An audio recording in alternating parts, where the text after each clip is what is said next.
สบายทุกคนวันนี้จะมาตอบคอมเมนต์คนนี้บ้างไงเราจอยเสพยาบ้าโซเนี่ยวะสันคือพวกเจ้าเบิ่งหนาข่อยคือจังหวะอันคนเสพยาบ้าบ่บางคนก็อาจจะคิดแบบนั้นก็มี เพราะว่าบางคนก็สิคิดว่าเบิ่งหนาพร้อมจังซี่คือว่ายาบ้ามื้อละ10ตัวคือสิบ่พอแต่ที่จริงแล้วก็คือว่าแหละจอยบ่อันตั้งแต่เกิดมาบ่เคยคิดว่าสิลองสิ่งอีหยังที่มันผิดกับแบบสิ่งที่เขาต้องห้ามอย่างประมาณนี้นะ คืออย่างเช่นแบบพวกน้ำกระท่อมจอยก็บ่เคยลองชิมจักเทื่อแล้วถามว่าอยากชิมบ่ก็ยังบ่อยากชิม เพราะว่าคือว่าแหละคันว่าเฮาได้กินไปมันคล้ายๆสิ่งเสพติดอยู่แล้วคือแบบมันกินไปแล้วแบบว่าส่วนหลายเท่าที่เห็นแล้วเขาก็บ่ค่อยหยุดอยู่แล้วนะกินไปแล้วก็อยากกินอีกกินนั่นแล้วก็อยากกินอีกเอาไปเอามาติดซะก็จบเลยแต่ว่าสำหรับจอยแท้บ่อยากลองบ่อยากชิมอีหยังเลยอีหยังที่เขาต้องห้ามแล้วคือบ่อยากลองเลยนะคือแบบจังได๋วะมัน มันมันคนเขาจะตัดสินใจแค่ภายนอกบ่ได้แต่ต้องเบิ่งภายในเขานะว่าเขาเป็นคนจังไดอหยังประมาณนี้บ่แม่นสิมาเบิ่งแค่หน้าตาแล้วก็สิบอกว่าทรงคือจังแบบยาบ้ามื้อละ10โตวคือสิบ่พอมื้อละ20โตวคือสิบ่พอนี่มันบ่แม่นเลยหลักๆเลยมันขึ้นกับจิตใจของคนแต่ละคน เพราะว่าจอยจะเป็นคนผอมคือหลายคนเว้าหั่นแหละก็คือจอยเป็นหยังคือผอมแท้ก็คือฮาบ่ฮู้คือกันก็ทุกคนคือแบบเป็นคนผอมมาตั้งแต่น้อยตอนได้ยังน้อยตอนแรกๆก็คือเป็นกะบ่ได้ผอมขนาดนี้แล้วมีปีหนึ่งตอนน่าจะเป็นประมาณ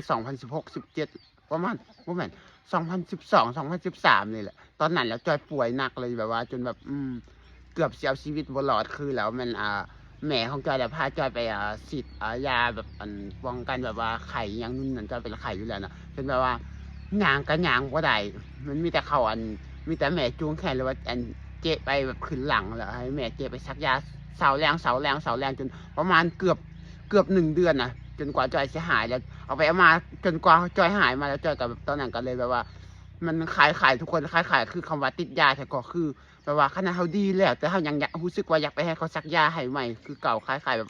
ละครอย่างประมาณนี้ที่เขาถ่ายว่าละครแบบว่า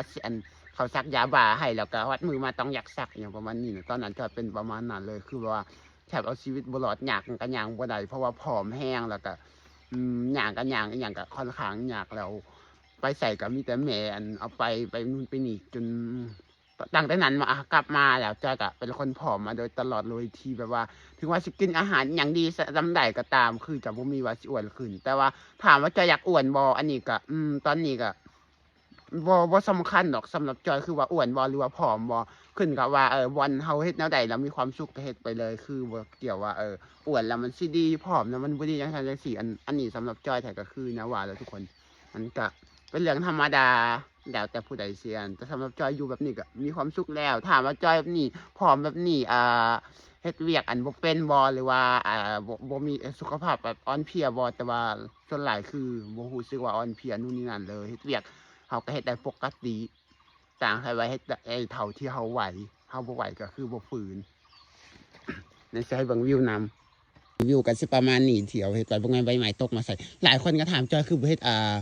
หลังคาใช่เนี่ยบ่มีแดดถึกบ่ก็คือบ่ค่อยมีแดดเด้อทุกคนเพราะว่าทางนี้ก็ห่มต้นไม้แบบนี้นะเพราะว่าตอนนี้นะแดดแต่ละมื้อเด้อ10 โมงเช้านี่มันอยู่พี่แล้ว10 โมงเช้ามันมีแดดมามันออกอยู่พี่แล้วมันก็ห่มต้นไม้แถวนี้แล้วมาทางนี้มา11 12 โมงฮอดตอนแรกมาทางนี้มันห่มต้นไม้แถวนี้นะแล้วก็เลยไทยมันบ่มีแดดเลยอยู่นี่นะมีก็มีน้อยนึงแต่ละมื้อแล้วอีกอย่างอากาศมันก็เย็นนะอยู่ช่วงนี้อยู่บ้านจอยก็เลยเฮ็ดว่า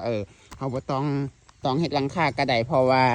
มันสีบังวิวแน่แล้วอีกอย่างมันก็คือจังได๋วะทุกคนมันก็ขึ้นกับคนมักคือว่าแหละสำหรับจอยแถวบ่อยากเฮ็ดหลังคาคือนะว่าแหละมันอาจจะบังวิวอย่างหนึ่งก็คือเฮ็ดแนวกินมากินนี่ได้อยู่แต่วิวทางหลังมันอาจจะเห็นบ่กว้างพอเพราะฉะนั้นจอยก็เลยเฮ็ดหลังคาใส่เลยบรรยากาศตอนเช้าก็สิประมาณนี้แหละแล้วพบกันใหม่คลิปหน้าบ๊ายบาย